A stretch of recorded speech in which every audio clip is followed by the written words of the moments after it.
And welcome to the Howard Eskin Show. As always, and I always have a special guest on, and he's special. And we'll get to Herm Edwards shortly. A lot of things I want to run down with Herm, but I also want to tell you, which is really important, our presenting sponsor, the person, the man, the company that helps this show move forward in a lot of ways, but he's going to help you too. Stillwell Financial Advisors. Jeff knows his stuff. He can help you with your wealth. I had lunch with him the other day. Actually shared a few things with me that I didn't know, and I learned some things that was really nice. I learned some things from Jeff, and if you want to learn some things and want to find a great person to invest your wealth, 732-343-0813. And Jeff is important. You know, our other sponsors are important. We're going to touch on them for a second, but there's a lot of things to go over with Herm. Uh, there's basketball I want to talk about, the baseball, well, there's a lot of things we want to talk about. But before we get to Herm and we get to those things, I want to talk about some important people on the show. And one of them is Audi Westchester. You see, Cut the Cord with Jason, Piazza Property Pros, Audi Westchester. And right now, Audi Westchester has a great lease deal, 2025 Audi A3 Quattro for only $439 a month. $431, that's a great price. Remember Audi Westchester, because you won't get this deal anywhere else. Also, a new 2025 Audi A5 Sportback for only $529 a month. All you need is $2,500 down, plus taxes, registration fees. Lease a new A3 or A5, 36 months, 7,500 miles per year. Stop by Audi Westchester, 1421 Wilmington Pike. Great deal, $439 a month on the A3. $529 a month on the A5 Sportback. Audi Westchester, check them out, AudiWestchester.com. And you want to take care of your property. You want a pool, you want landscaping, you want fencing. Well, these are the people that can do it. I was over Jim Piazza's house, I guess it was last week. They had a party. Great setup there, but that setup can be yours too. That can be yours too. Piazza.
Okay. I apologize to everybody. See, this is what happens in certain areas. There's storms in the Philadelphia area, and certain things happen.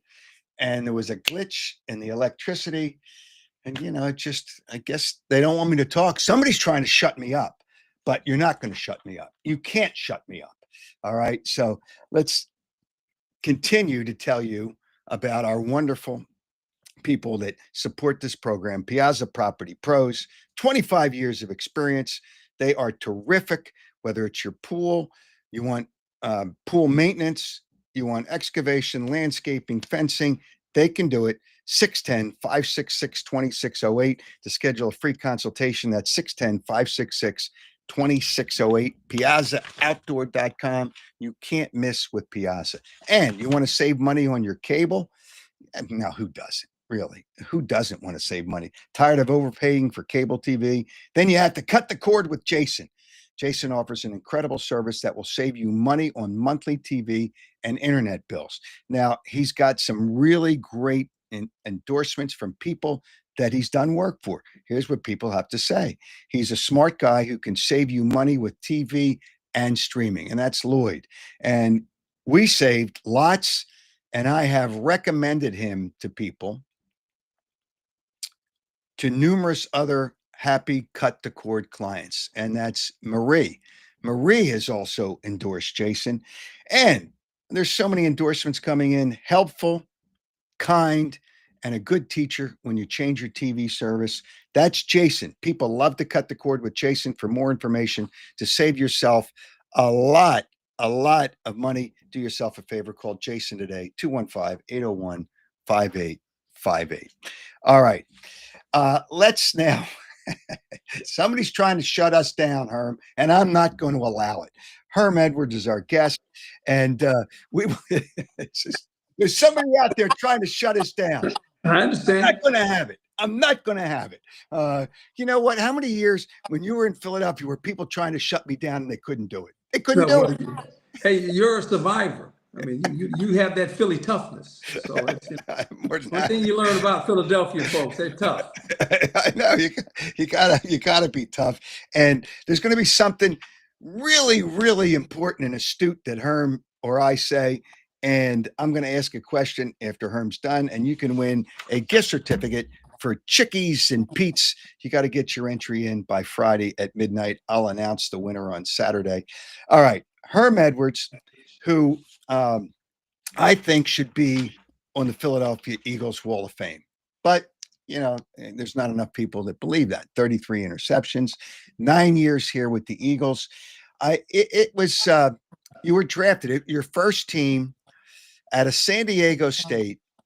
Your first thoughts when you go and you come from college. Now you've coached in college, the pros, you're now a broadcaster, you've done everything, but that had to be an unbelievable moment.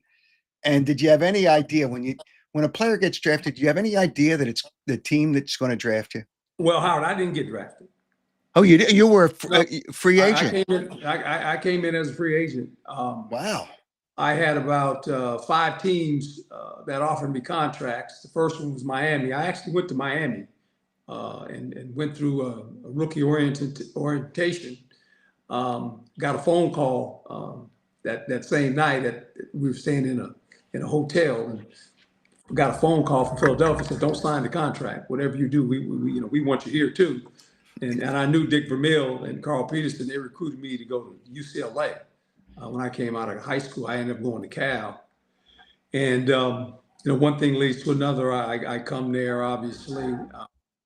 Then it was a little bit different. There was only 14 regular season games. There were 6 preseason games. And it was grueling. I mean, it was double days. It was real football. Practice twice a day, football pads, Dick Vermeil, 125 guys in camp. Because you needed that many because you played 6 preseason games. Mm-hmm. So, just started out like all rookies. And they gave me an opportunity, and I can remember when they inserted me in the starting lineup in the preseason.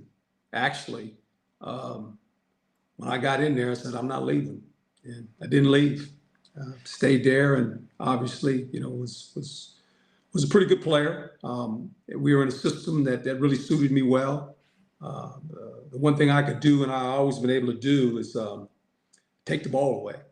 I've always been pretty good taking the ball away. Pretty good Herm, hands. when you are coming out of college, back when you came out, you were 1977 was your first year with the Eagles. When Yes. that happens, there were less teams then. So it is Yes. harder. It's harder to get into the pros. Now, today there's so many teams and the rosters are bigger. You Yeah. know,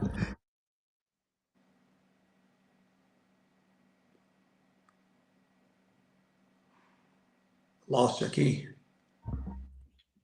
you don't think you're going to be in the NFL. Yeah, I mean, but when you're an athlete, you don't, you just want at that point when you don't get drafted, it's like, okay, you know, 28 teams didn't think I was good enough, right? And so Yeah. you kind of come in with, okay, we'll see about that, right? I mean, and that should be your attitude as an athlete, regardless of what sport you play. You always bet on yourself, and I was going to bet on myself, and just wanted an opportunity. And I can remember like yesterday, our I think it was like the first preseason game. After about the first quarter, coach put me in. And I walked in the huddle. I can remember Bergie and all those guys sitting in there, and they looked at me and said, "Okay, Rook." I kind of like, oh boy, I'm in the huddle with all the vets. And I didn't leave. You can't. Hey, Howard, I'm going to tell you my claim to fame. Go ahead. And Well, I'll there's a tell lot of people. things, but yeah, go ahead. But no. This is the one that I'm most proud of as an athlete. High school football, college football, pro football. Yep. Okay. I never missed a practice, and I never missed a start. Wow. Period. I was available. I tell people all the time, be available. And that's really important because especially with today's game, little injuries, and I don't know, if you don't play, you might not play again for a while. You might sit because the coach gets pissed. Now, Dick Vermeil obviously liked guys that worked hard. He worked you hard. I mean, he worked sometimes. Dick and I had an issue because I thought he worked players too long and too hard, too hard. We'll get into that in a second. But he respected that. It's like, was who was the running back? Louis Giamona. Yeah. He wasn't good. Nephew. Yeah. Yeah, right. He wasn't a good enough player, but he worked hard. People thought it was because of his nephew. Vince Papale, he wasn't really that good a player, but he worked hard. The coach Dick Vermeil respected that. Yeah, and I think at the end, players respect that because the one thing about a team, there are different components when you build a team. Right. And there's certain guys that do this very well. He was just trying to mold a team that was tough, physical, and just competed. And those are the kind of guys when he built his roster in the beginning, because he didn't have a lot of draft choices, if you remember. They were traded away.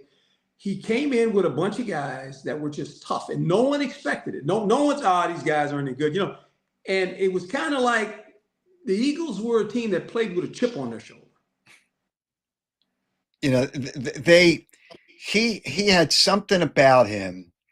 Certain coaches have that in them. The players will go to the wall for him. Now, and then they start winning, and then there's more to it. I remember, and he worked you guys. The practices can't be as long as they were then. I mean, there was 2 a days, and there was no limit, and he worked. I remember you coming out, I don't know if it was a meeting or locker room, and you said, "Oh, what did you say to coach?" I said, "I don't know. He told us not to listen to you because you talk out of your ass."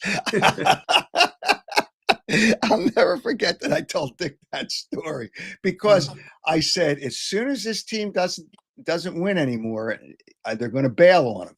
And it kind of got to the end when they kind of bailed. You were still here when it was over. The team wasn't good. I don't know what happened to the players, but he put his heart on his sleeve. Did you ever? You played. I guess you played for what? You played with 3 for the Eagles, and then you played for Buddy Ryan 1 year. Did you play for Buddy Ryan? No. Okay. So I actually played 9 for the Eagles, and I left after Buddy got there. Oh, They went to okay. the Rams and to the Falcons. So I didn't play under, Okay. but Did you ever find a I played for coach? Swamp, Mary Campbell. Yeah. Okay. Yeah. He came in after Yeah. Dick. Mhm. And did you ever find a coach with as much passion now, and so much of himself? There's great coaches. I think Andy Reid's the best, but with so much passion as Dick Vermeil, outward No, passion. no, and I love the guy, and I really do, and I think players that played for him, they feel the same way because of what he brought to the table. His integrity, his ability to motivate, and to and his toughness. He wanted guys that were tough, and you knew that. And it didn't matter if you're first round pick. He treated us all the same, and that's hard to do in today's world. With the salaries of players, and you got it. That it wasn't. We were Eagles, and he used to flat say it. He said, "We're Eagles. All of us the Eagles. It didn't matter if you were the quarterback. Didn't matter if you were the long snapper. It was just this is what it is, and we respected that." Do you think the first miracle in the Meadowlands kind of set you up? First of all, it was the first playoff for Dick Vermeil. Yeah. The unbelievable stupidity of the Giants, but you had to be ready to pick up that fumble. Yeah. Do you remember how much that may have set you up in people respecting you in your career? Herm Edwards picks up the fumble and then runs it in for the touchdown. You remember those? Yeah. Howard, it can almost be a curse too, because as you mentioned, the fumble was a great play. Obviously, it turned our whole season around. It was an opportunity that presented itself. I just happened to be in the right place at the right time. From that play forward, that compelled us. We got into the playoffs. We needed to win that game, and it looked like we weren't going to win it. It looked like we were done. We weren't going to playoffs. That gave us a spark, and then we ran from there. And we became probably the best team in the NFC East for about almost 3 years, where we were the team to beat after that. Once we got in the playoffs, and it was a wild card team, we got better every year. And I say this, that's what people say, "Oh, you picked up the ball." And I'm like, it's funny. I said, because, and I told you earlier, I never missed a practice. I never missed a start. You said I had 33. I had 33 regular season interceptions, right? But I had 5 more in the playoffs. I had 38. Yeah, that's the most in Eagle history. That's more than Brian 38. Dawkins. That's more than Brian Dawkins, I think, Yeah, right? I got 38. If you count And why aren't you on the Eagles Wall of Fame? But it doesn't matter. I don't even worry about that. Well, yeah, I mean, but at the end of the it's day, a great organization, but you should. It's beautiful. I'm an Eagle. I bleed green. I'm good. Yeah. All right. So here I'm going to give you some props on that play. Some players, some players would say, "All right, the game's over. All they're going to do is kneel on the Eagles had no timeouts. 30 seconds left, no timeouts. All you have to do is kneel on the ball. You take the snap and you kneel down. That's it. What are you trying to handle? I don't even understand that. Somebody on the sideline apparently called it, and the players were questioning, but whatever. But the defensive players have to be ready. You can't just say, "All right, the game's over," because there'd be players today that say, "All right, they're just going to kneel on the ball," and you don't even, have the energy to be on top of it if something happens. Yeah, here I'm gonna give you the inside scoop. Okay. What really happened? How this thing all kind of unfolded, and people don't know this because all they see is the play. The week prior, the Giants were playing. Joe Pisarcik was the quarterback. Toward the end of the game, they signaled in a play to Joe. He doesn't run it. He runs something else. So I know this. We all know the story because Joe comes to the Eagles. Yes. The next year. Yep. And because we asked him, "Why did you guys do this?" So Joe tells a story about coach was mad at him. Said, "When I call a play, you run it. You run the play. Don't audible. Don't." Okay. So wind it forward. They're playing us. Toward the end of the game, you're right. The play before the knee or the botched handoff, they actually took a knee. No one sees Really? that. They took a knee. But what happened was Clack was the center, knocked Joe in, into Joe Pisarcik's case, taking a knee. So a big kind of scramble kind of happened, we were kind of pushing each other. And so now they're mad. So the Giants are mad. So they go back in the huddle, and the coach calls a play, calls a dive. And the guys are in the huddle going, don't run the play, man, take a knee. So now they're in the huddle bickering. We're kind of standing there waiting. Now the clock's ticking, and the 40-second clock's about to run out. So they break the huddle fast. Clock's watching the clock, knowing it's going to, expire. Joe Pisarcik is looking back at Zonka, trying to tell Zonka, hey, man, we got to run this play. Zonka's like this. He's going, no, just take a knee. This is the chaos that's going on. No one sees this. I'm standing on the end of the line of scrimmage with Kodar. Kodar's the up back. Uh-huh. I shake his hand. I say, hey, man, we're going to see you in a week. Congratulations. He shakes my hand. He's thinking they're taking a knee. No. Joe gets the snap. The snap is bobbled. It's actually bobbled from the snap. Nobody sees it. Joe tries to turn around and hand it to Pisarcik, to Zonka. To Zonka. Zonka runs by and hits his hip. It falls. I see it. Kodar's just looking at, just standing in front of me like, hey, man, they're taking a knee. I go around Kodar. No one blocks me because Kodar's thinking it's a dead play. The ball takes a bounce, and Joe's reaching for the ball. And in my brain, I'm going, if I can get it on the first hop, I get it on the first hop. So the reality is the players didn't want to run the play, but Pisarcik, because he got aired out the week before, ran the play that the coach called. I think it was Alex. Was it Alex Webster? I think was the I don't know who it was. I forget who it was, but it's stupid. And the crazy part, Dick was on the sideline. He had Jaworski and all the guys. His back was turned away from the play. He never saw the play live. Oh my gosh. He got the guys that said, we might get another play. We might get another play. And they're starting to run off the bench. And Dick says, he grabs one and said, where are you guys going? They said, Coach, Herm just scored a touchdown. He never saw the play live. But he was jumping up and down and hugging everybody in the locker room. How many guys did he hug in the locker room after the game? Yeah. He's a hugger, boy. He was a hugger. He was a crier too. When Trent Williams got hurt, it was the best thing that happened. It wasn't, not literally that he got hurt, or Trent Green. It wasn't literally the best thing. But then he had, Warner as his quarterback who leads him to a Super Bowl. How crazy is that?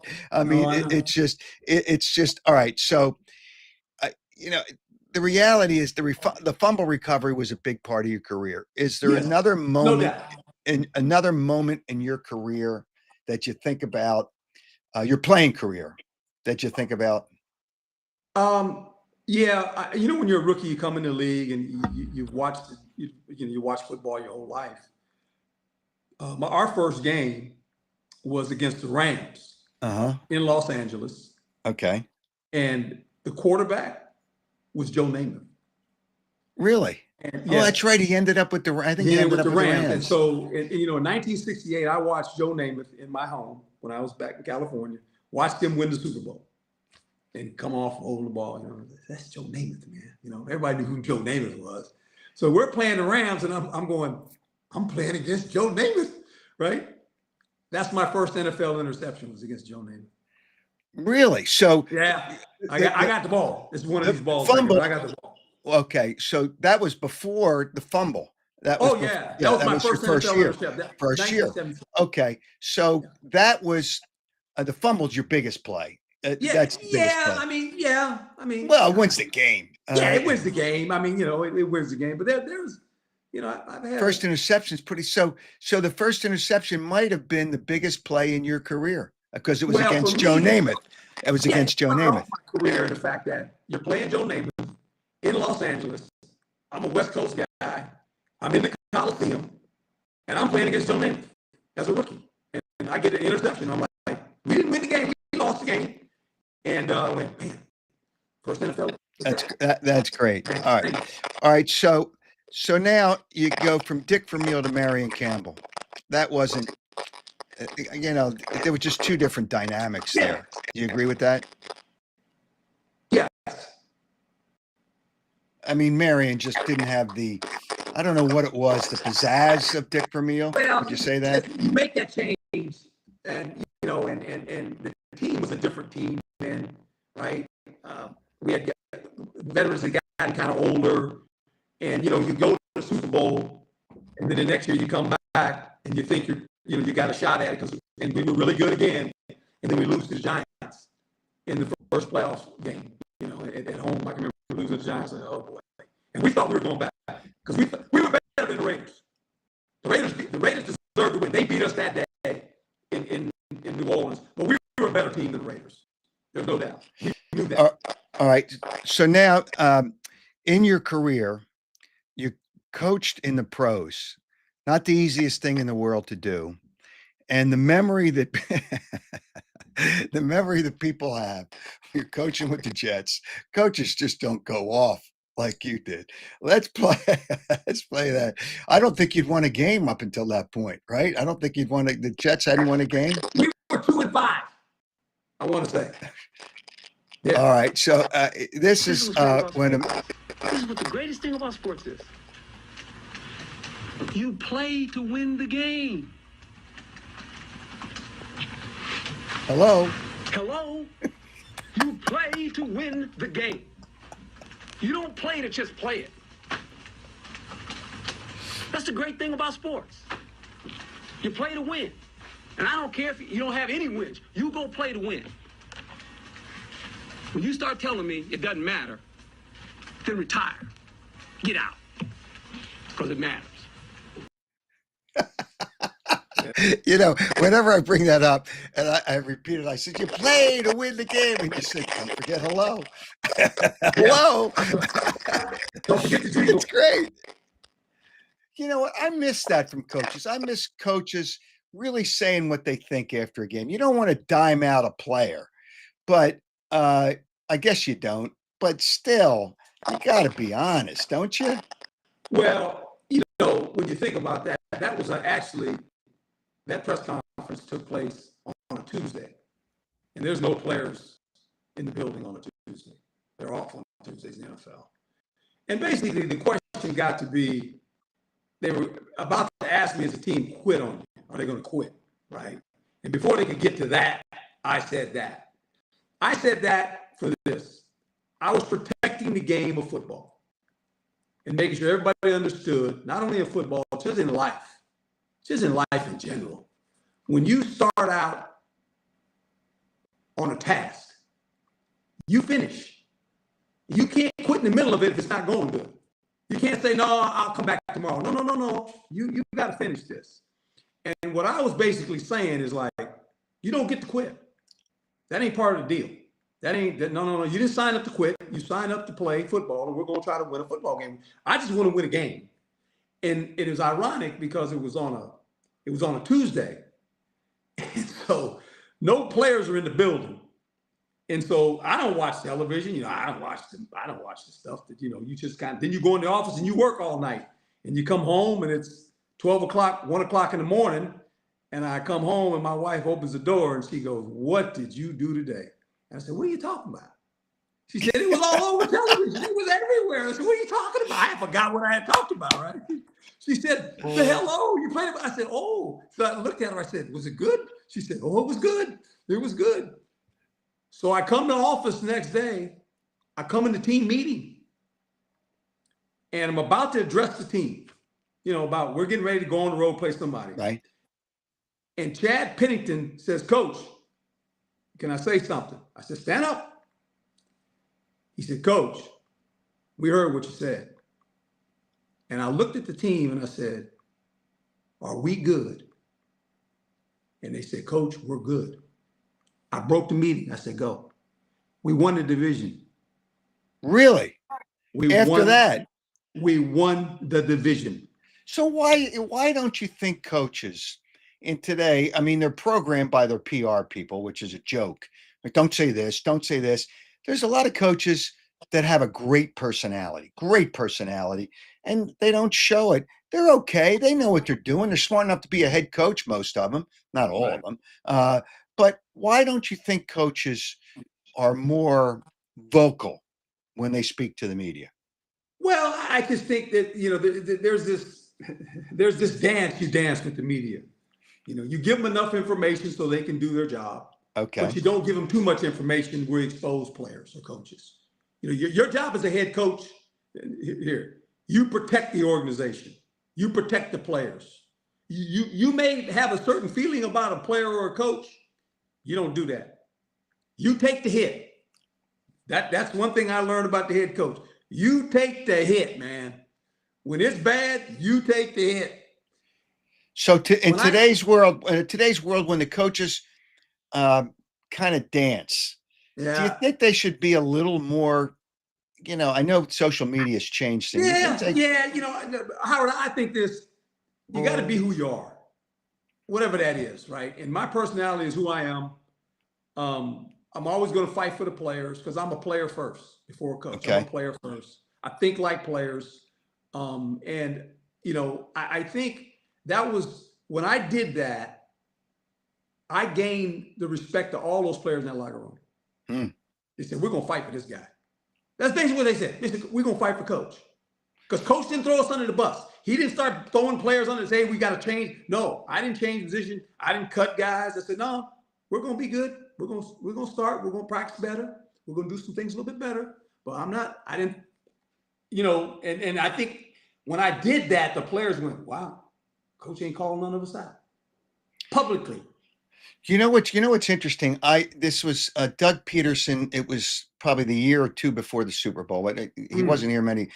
And it was one game against, I'll never forget the game. They got smoked. And at the end, players just didn't even play hard. They just let them score. They didn't do. So at the beginning of the news conference or early in the news conference, they asked a question. Hey, everybody play hard? Yeah, everybody played hard. So I'm listening to them talking, and it's just driving me crazy that I know they quit. And nobody likes to use the word quit. I get that. No. I said, so I asked the question towards the end of the news conference, and Doug was usually pretty honest with me. I said, Doug, can you really tell me that everybody played hard and nobody quit? And he says, no, I can't tell you that. He says, not everybody played hard. And I will tell you that not everybody played hard. I got reamed out by different people in the organization. Why did you have to ask that question? Because, I'm not an idiot. I can see that they quit. And then I'm doing a pregame show for Fox Local. And John Lynch works for Fox. Yeah. And John's my guest. And we talked a little bit. I said, hey, before we go on the air, how'd the production meeting go with the head coach? He says, fine. He says, but I want to tell you, Doug Peterson was happy you asked that question. I said, really? He says, yes. He wanted to get it out there, and you gave him the opportunity to put it out there. And then other players told me the same thing. We're playing our ass off, and some guys quit even though you're getting blown out. He actually appreciated that. He actually appreciated that. Yeah, and and the thing about football, what I always learned, I learned this from Dick, and even my high school coach. When you don't want to get effort, I used to tell guys, when you don't want to give effort, let me know. You come stand by me. You got to get effort. I don't care what the score is. You have to give effort. If you don't give effort, you shouldn't be on the team. Football, you can cut guys a lot better than other people. A lot better than other sports. It's just so that's part of it too. All right, you work for ESPN now and do a hell of a job. I mean, to me, I think you're pretty honest.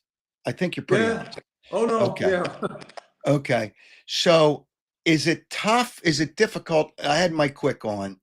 He said after he criticized T.O. for making a scene with Donovan McNabb on the sidelines, he criticized him. He said he never talked to him again. Now, T.O. wasn't here that much longer after that because he had some other issues, but he didn't talk to him. Do you find it difficult at times to criticize a player or a coach when you're on ESPN?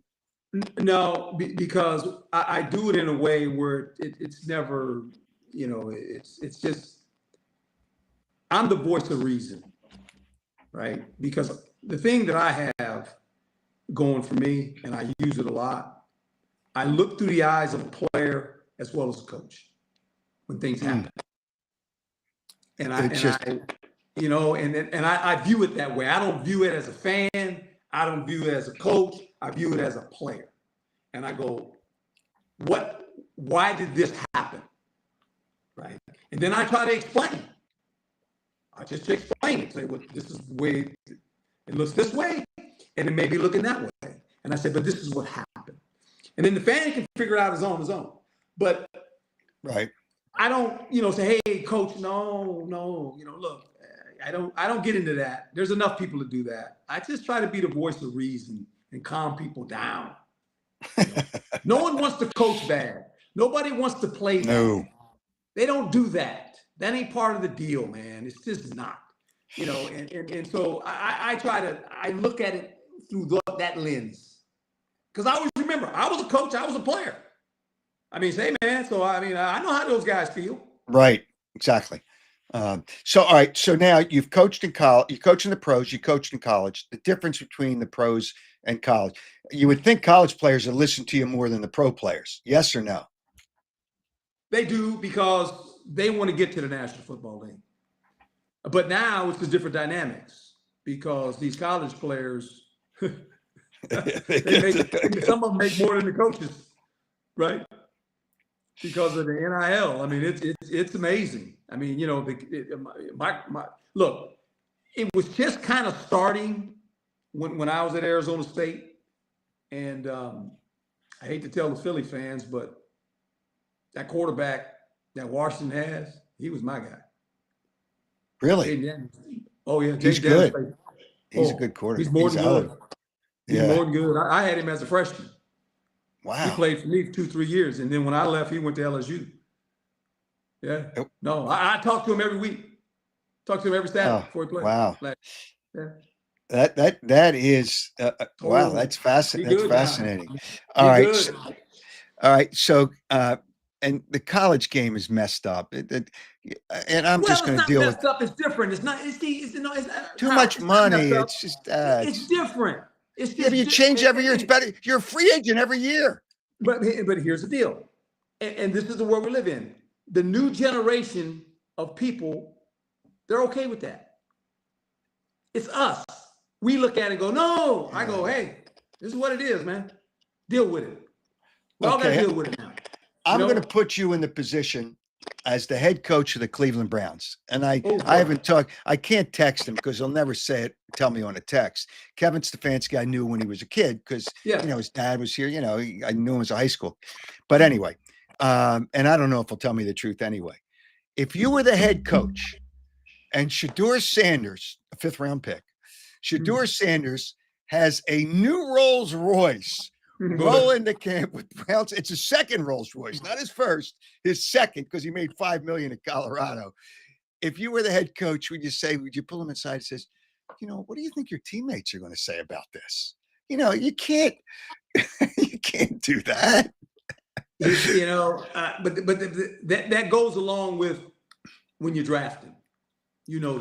That look, part of that right there is why he fell. It had nothing to do with his talent. He should have been drafted before that. I'm not saying he should have been drafted first round, but talent-wise, he's been drafted. But that is the issue. That's what teams were nervous about. But you know what? They can be nervous as all they want. All the players care about is one thing: how does this dude play quarterback? Can he? If he's our quarterback, can we win games with him? And the fan base is saying the same thing. When he plays quarterback, we can live with all the rest of that stuff if he wins and he can play quarterback. So you wouldn't say anything to him? You would say, hey, I don't know that was a good message to your teammates. What are you going to say? You know what? Take that car and just drive it into. There's a river there. I guess the Erie.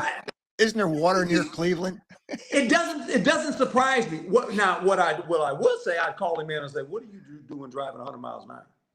Oh, that's the other thing. Yeah, it's just twice for speeding. We can't do that. Yeah. We cannot do that. All right. So now I'm going to give you a question about quarterbacks because it's always a debate because of Jalen Hurts here. If you had to rank the quarterbacks, and I know it's tough because I just hit you with the question. If you go down the list of quarterbacks, the top 10 in no specific order, who would you say? Ooh, top 10? Well, Mahomes has got to be up there, right? Yeah, Mahomes is there. Let's go AFC. Let's go AFC East. I love Josh Allen. Josh Allen. Okay, I I love had him. him second. I love him. I Okay. love the guy. Mahomes, obviously. Burrows. Um, Jackson. Let me see. Houston, Indianapolis. No, Jacksonville. Denver. The Chargers. I think he's going to be okay. Herbert. Yeah, played against him when he was in Oregon. He got a good coach. All right. He got a good coach. I love Yep. Harbaugh, man. Harbaugh's gonna get that guy to play. He's gonna play good. On the other side of it, obviously in Philly, right? I wouldn't put him 5th or 6th though. No. We're just saying. Yeah, top 10. Yeah, top 10. The top 10. I'm not. You can name how you can. All right, where would you put your guy Daniels? Oh, he's in there now. Would he be He's top top 5. 6, top 5? He's top 5, top 6. Yes, he would be. Okay. Who else? There's winners out there too. It's a tough thing once you get down there. It's tough. I mean, because of the systems they play and how do you play the system? I mean, look, Jalen, his problem is it's not a problem. The Eagles are a run team. They ran the ball 550 times. They only threw it 361 times. Yeah, the coaches don't want him to throw more than 21 to 23 times. And that's okay. Yeah, because you have Saquon Barkley. Sure. And you went to what? You won you've been to 3 Super Bowls in 8 years and you won 2. No, last time I checked, that's really good in the National Football League. This ain't college football. That's the National Football League. Yeah. That's good stuff. Yeah, I mean, there's some good ones. All right. The last question on polls. And I have an issue with one of the coaches that everybody thinks is the best guy ever. Best guy ever. Where's my list here? Best guy ever. The top coaches in the last 30 years. 30 years. 30 years. Who would you say is number 1? 30 years. It's not that tough a question. Let me think. 30 years? Andy Reid. Andy Reid's got to be 1, right? Yep. Andy Reid's number 1. Yeah. All right. I'm going to give you my list and see what you think about it, rather than make it tough on you, because I have it in front of me. I'd put Bill Walsh in there, Tom Landry, Chuck Noll, Jimmy Johnson, Don Shula, Joe Gibbs. People forget about Joe Gibbs, but he won 2 Super Bowls or 3 Super Bowls? Yeah. Vince Lombardi, and that's way beyond 30 years, so you can take him. Bill Parcells, hell of a coach. Yep. John Harbaugh, hell of a coach. You like John? Yeah. And I don't even have Belichick in the top 8, maybe even 10, because he cheated and he had Tom Brady. He got to be in there. He's a good football coach. But he's not in the top 5 or 6. Nah, I can't take it. That ain't his fault. Hey, let me say something. That's not his fault because he had Tom Brady. No, it's not. But he didn't win. He didn't win You without can't him. him on that. Now you look at these other coaches. They have these long runs. They had. But he didn't win without him. He didn't win without him. That's okay. A lot of these other coaches wouldn't have won without him either. Yeah. Okay. Brady Harrison. The quarterback they had. I mean, the quarterback. Look, when you have a quarterback, you sleep really good on Saturday night. I just and he cheated. He cheated. I ain't gonna get into all that. I'm not. Wait a minute. Now you're on the broadcast side. You got to be honest. He was found cheating. I know this. Cheating. I know this. I don't know that. Wait a minute. The NFL found him. They found him guilty of cheating. Let me tell you something. You won't answer. That guy won a lot of football games. Yeah. He's a great coach. Yeah. Okay. I'm surprised he went back and coached college football. I'm not. I know I did, but I'm like, he going back? Well, but he didn't get a job in the NFL, and he doesn't want to stop yet. His plan, and I don't know this for a fact, it's my opinion. His plan, coach there 1 year. He's got his son sitting there to be the head coach when he leaves, and he wants to go back to the NFL because Andy Reid is 3 games, 3 wins behind him all time. And he's gonna get it. He doesn't want that. He's egomaniac who's got a 12-year-old as a girlfriend. Stop it, Howard. Be nice. Be nice. Okay. Be nice. She's running the show anyway. Be nice. I wonder if she's going to have a whistle and headphones on the sideline. Stop it. I can't help it, Herb. You know me. I can't help it. Be nice, man. Okay. Hey, I am nice. I am. Man's a Hall of Fame football coach. He's not in my top 7. Okay. It's just like in basketball when people give me the best ever. LeBron is so insecure. He's a great player, but he's so insecure that he can't accept that Michael Jordan's better than him. You saw Michael Jordan play. I had fights with Torrey Smith, arguments, not fights, Torrey Smith, who never saw Michael Jordan play. Oh, LeBron, I call him LaFraud. But it's just, Michael Jordan is Michael Jordan. And you know what? Charles Barkley doesn't even have, LaFraud James in the top 6. He's the shoe. He's Nike. Yeah, right. Yeah, I know. Yeah. He's Nike. So let me ask you this though.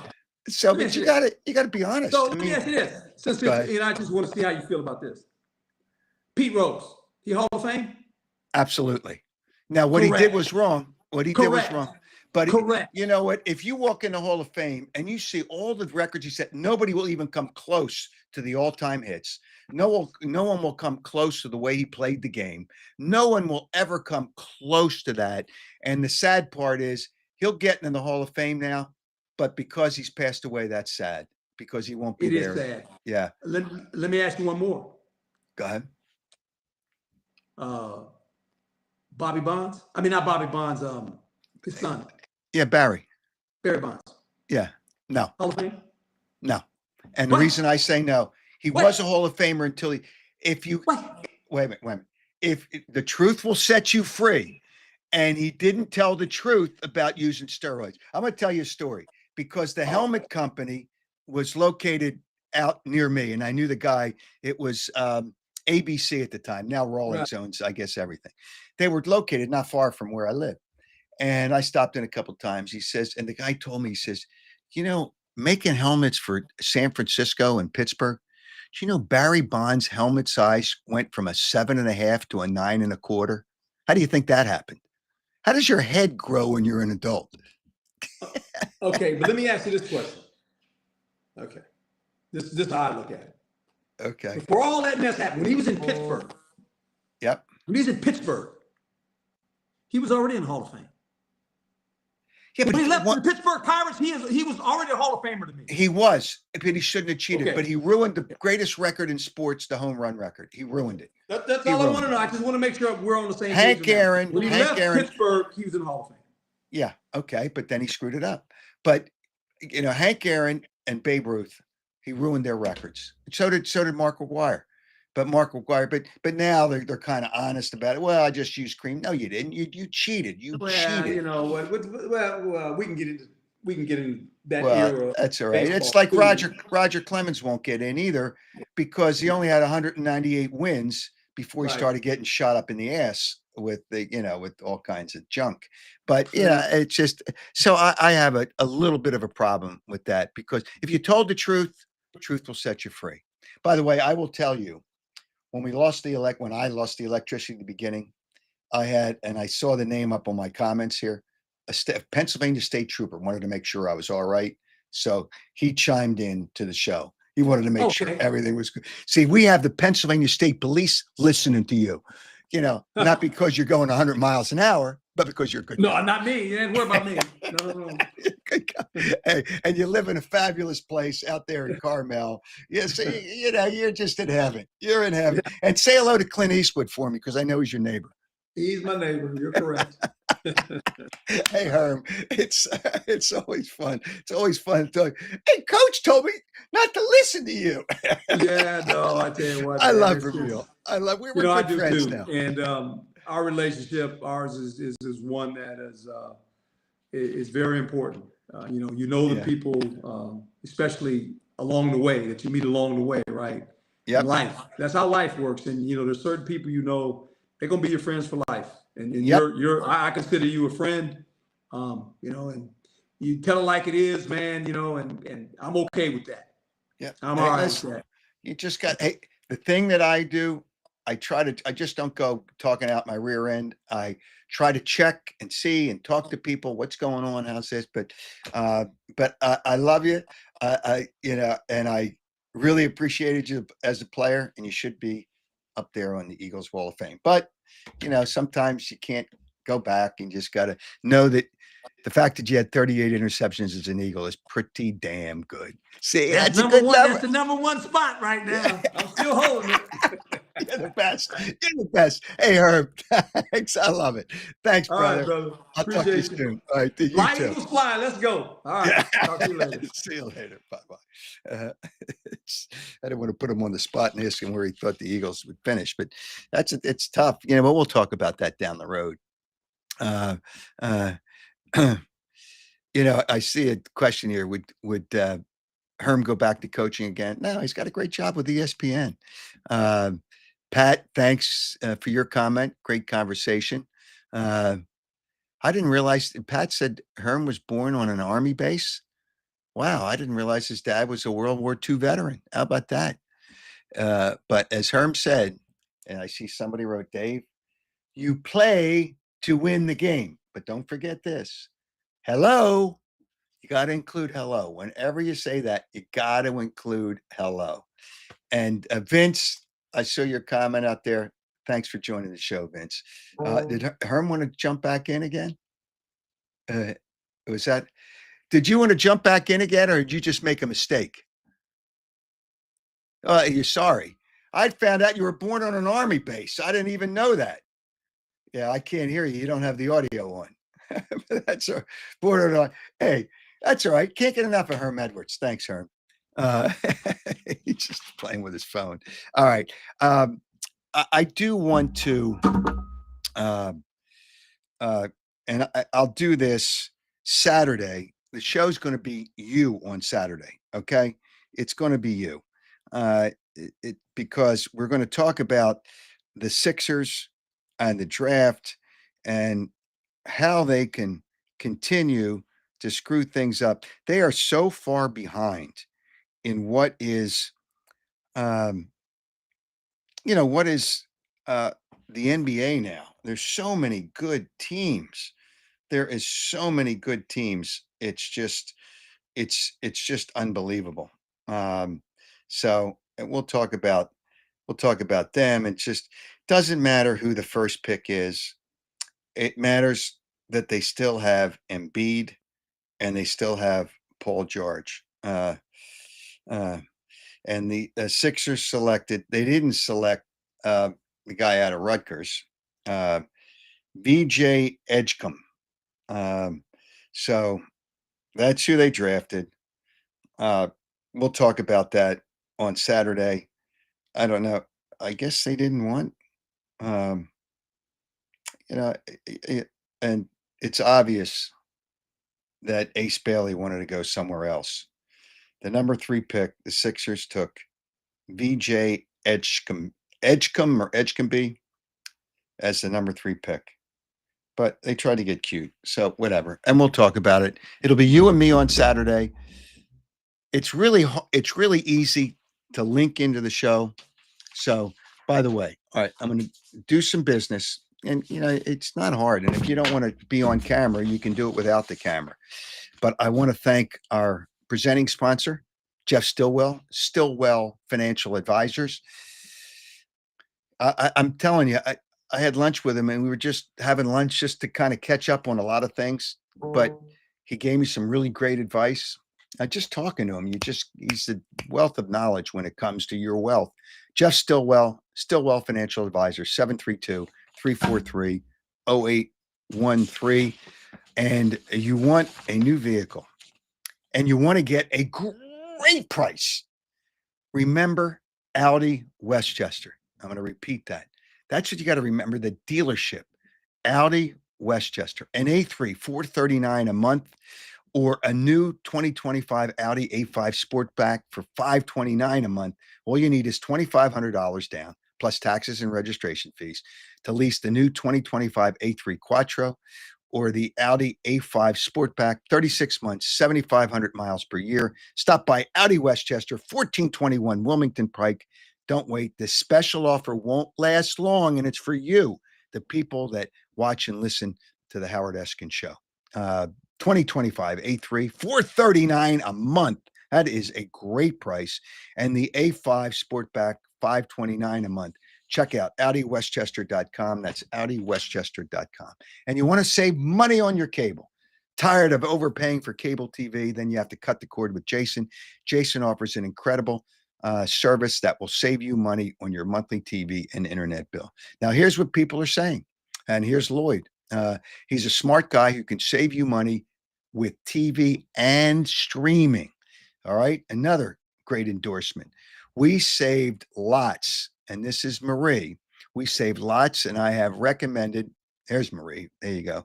We've saved lots, and I have recommended him to numerous other happy cut the cord clients. And we have somebody else with many endorsements, and we'll play them during the different shows. Helpful, kind, that's Eden, helpful, kind, and a good teacher when you change your TV service. People love to cut the cord with Jason. For more information to save you lots of money, do yourself a favor and call Jason, 215-801-5858, 215-801-5858. You can do all that. Piazza Property Pros. Did I mention Piazza? I don't know if I did, but you want to get a new pool, landscaping, fencing, whatever it is. They are so good at what they do. You got to give them a call. 25 years of experience. That helps. 610-566-2608, 610-566-2608, piazzaoutdoor.com. Thank you. And Saturday, it'll be your show. I'm telling you, it's easy. It's easy to join the show. And that's what I want you to do on Saturday. Talk about the Sixers. Talk about some other things. We'll talk about the Sixers and their first pick. It's not Ace Bailey. You know, it's just, I'm sure they tried to make a deal, but when you try to trade Paul George, stiff. Try to trade Embiid, always going to be hurt. He's a me player. Can't win with either one of those guys. Doesn't matter. And thanks to all the people, I see a lot of comments here. The Sixers have the Three Musketeers. That's great. I can't wait for Saturday, Howard. I can't wait for you to join the program. All right. People will join. Rosanna. There's yeah, I got to give the question for the Chickies and Pete's gift certificate. Thanks, Joe just reminded me. Got to give the question. And the question is, everybody, well, what is the most, you're going to think of the obvious, but it's not the obvious. What really is the most memorable moment for Herm Edwards in his career? The most memorable moment of his career. Think about that. What is the most memorable moment of his career? That is the question to win. That is the question to win the Chickies and Pete's gift certificate. Have your answer in by Friday at midnight. Saturday, we will announce a winner of the Chickies and Pete's gift certificate. If you answer the question correctly, and there'll be multiple people that get it right, we'll take somebody at random. So see you on Saturday. Thanks for joining us tonight. The Howard Eskin Show, Herm Edwards. It's always fun to talk to people that you have fun talking to. I mean, it's a conversation, and it's a great conversation. Great stories. And he's pretty honest, but he wouldn't be honest about Bella. He won't give it up on Belichick, but that's all right. He's a great guy. Everybody have a great night, and thanks for joining the Howard Eskin Show.